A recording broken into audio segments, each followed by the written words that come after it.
guys, so welcome back to my channel. Today I'm finally going to get into installing my SPE cold side intercooler pipe for my 2019 Ford F250 Platinum with the 6.7 diesel on it. I've had this for about a month, and here are the tools required for this project. I'll get into the specifics in a bit.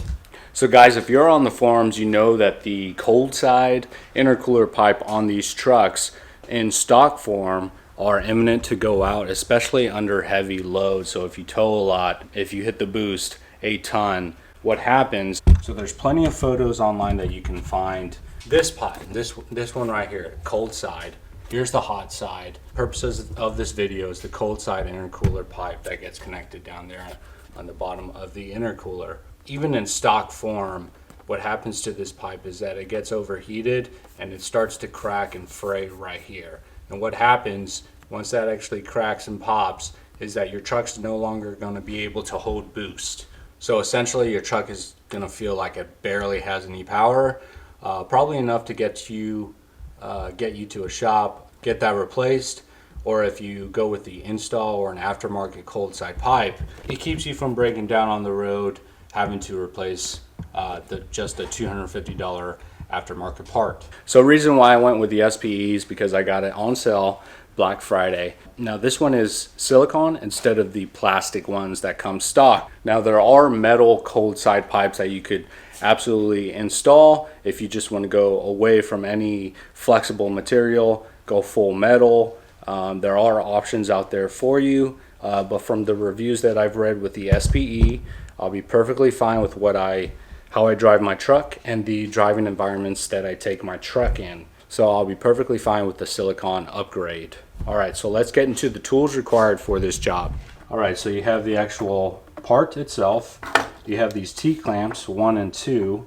You have, this is billet aluminum. All right, this is a quality kit. Comes with an O-ring, everything you need right there. But I like this kit because they have these in black. Whether in other aftermarket cold side pipes, he's going to be just in billet, raw. So you have these bolts, Allen bolts, if you would like to install any methanol, any injections. If you want to track your boost, that's where you would want to do that. If not, that's why they send Allen bolts. All right, you need an Allen key for those. Here is to remove 10mm socket. All right, and these are for the new T-clamps.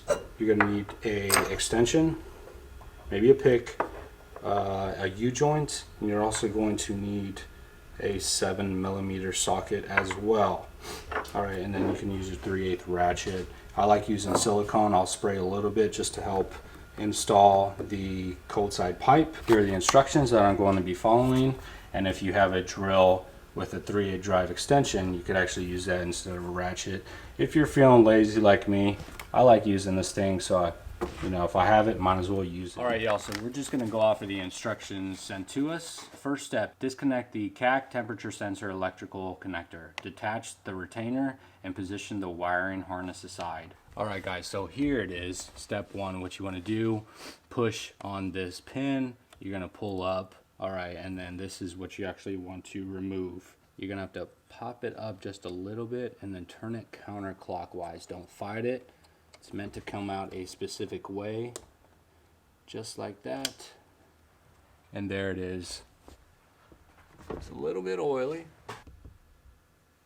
All right, guys, so here it is up close and personal. A little bit of oil on it. That's all right. There we go. Let's move on to step 2. Step 2, loosen the T-bolt clamp at the outlet of the intercooler, release the clip and remove the CAC outlet pipe assembly. Alright, so here's the T-bolt clamp right there. We're going to go ahead and release that, and then there should be a clip, and that's where we're going to use our pick. So let's go ahead and bring out the 7mm or a flathead. That'll work too, and then remove this clip right there. Alright, so let's go ahead and remove this. Lefty loosey, righty tighty.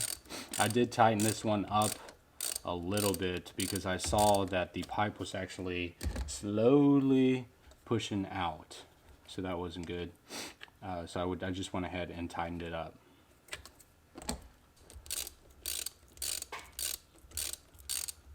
All right.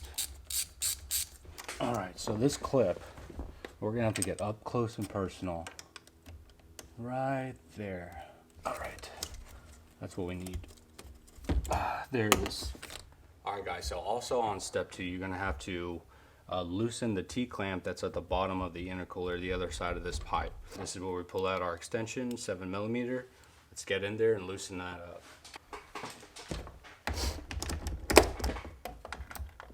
Sitting good.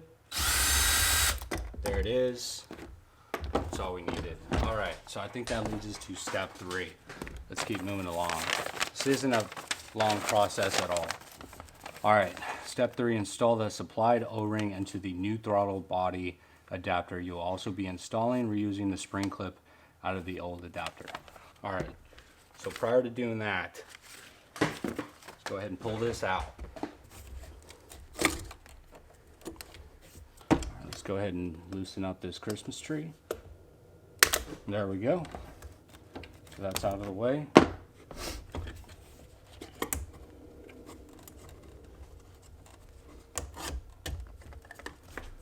Alright, this we should just pull out.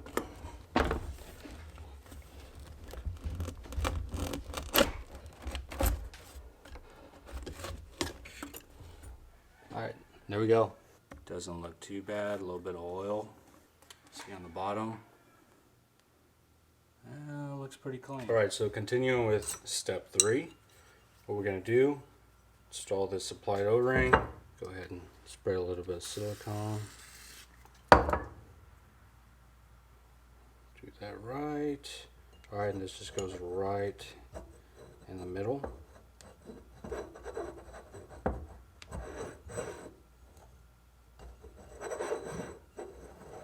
Alright, now we have the stock spring clip.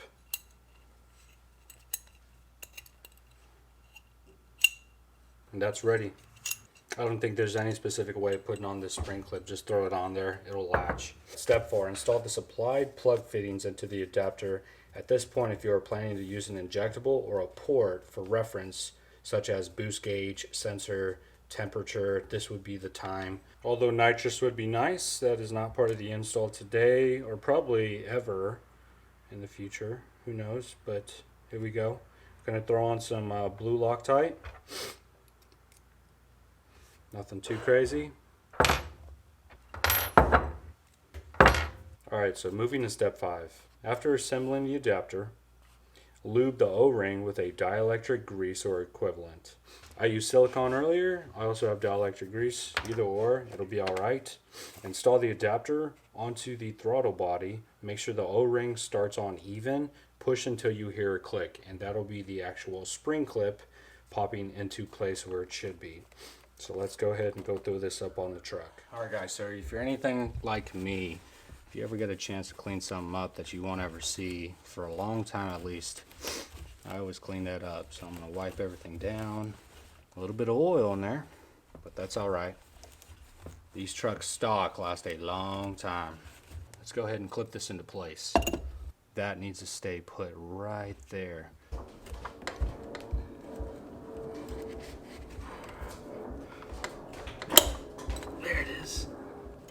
Definitely needed leverage on that. Alright, step 6. Rotate the adapter so the CAC sensor hole is accessible. Install the sensor as factory, twisting clockwise. Reroute the electrical connector and wiring, making sure it clears and doesn't snag. Alright y'all, so for parts like these, I like using electronic cleaner. They even have a mass airflow sensor cleaner. For parts like these, mass airflow sensors, I like taking them out, cleaning them every once in a while, making sure they go in clean. All right, let's go ahead and throw this back into place. Clockwise. So just to make it easier on us, I'm going to go ahead and remove this plastic retainer. Let's go ahead and twist this. Let's go ahead and plug it in.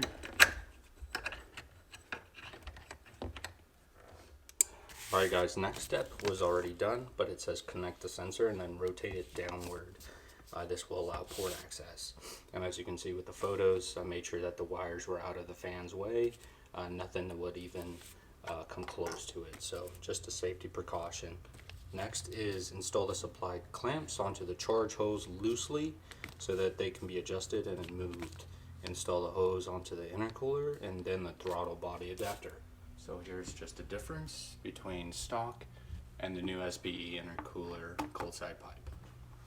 Much more rigid silicone. Alright, so two clamps. One seems to be a little larger than the other, as you can tell, the bolt. Alright, this one's a little smaller, this one's larger. So this one's going to go closer to the throttle body. This one's going to go down in the intercooler side. Alright, so I'm going to use a little bit of dielectric grease, put it a little bit on the insides, on both sides, so that it slides in. Alright, intercooler side first.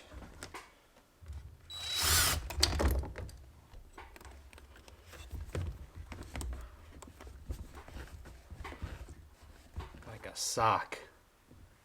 Alright guys, so all you have to do is just rotate this a little more clockwise, and with this angle it actually gives you about a 1/4 inch of space around this power steering reservoir. So just manipulate it to where you want it, to where you feel most comfortable, and then honestly it's just time to tighten down both of these T-clamps. So I'm going to go ahead and do that. Alright, so everything has been tightened up. I think you can see the T-clamp. There it is.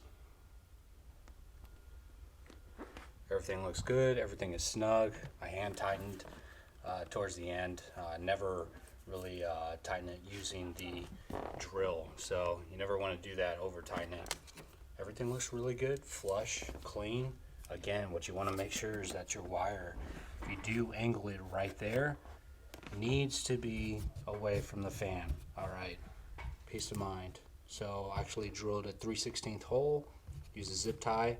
Essentially that just protects it from moving around, even thinking about hitting the fan. So that's good to go. Nice clean install. Let's move to the last step.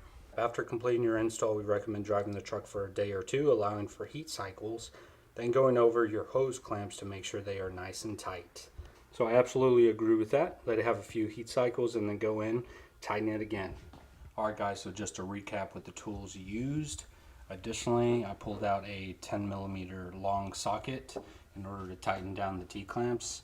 You'll also need that. Pulled out some dielectric grease, a plastic retainer removal tool, pick, alright, and if you have a drill, feel free. Alright guys, so that is the end of the video. Hope you enjoyed it. I know a lot of people do this upgrade, even if you have a stock truck. Stock truck, tune truck, emissions on tune truck, it doesn't matter. This is a weak link, and I'm definitely going to look into the hot side intercooler pipe as well, see if that may be the next upgrade. Now we know the cold side is going to be taken care of. I'll look into the hot side. If y'all know anything about that, go ahead, give me any insight, recommendations down below. If you have any questions or comments, also let me know down below. But until next time, see ya.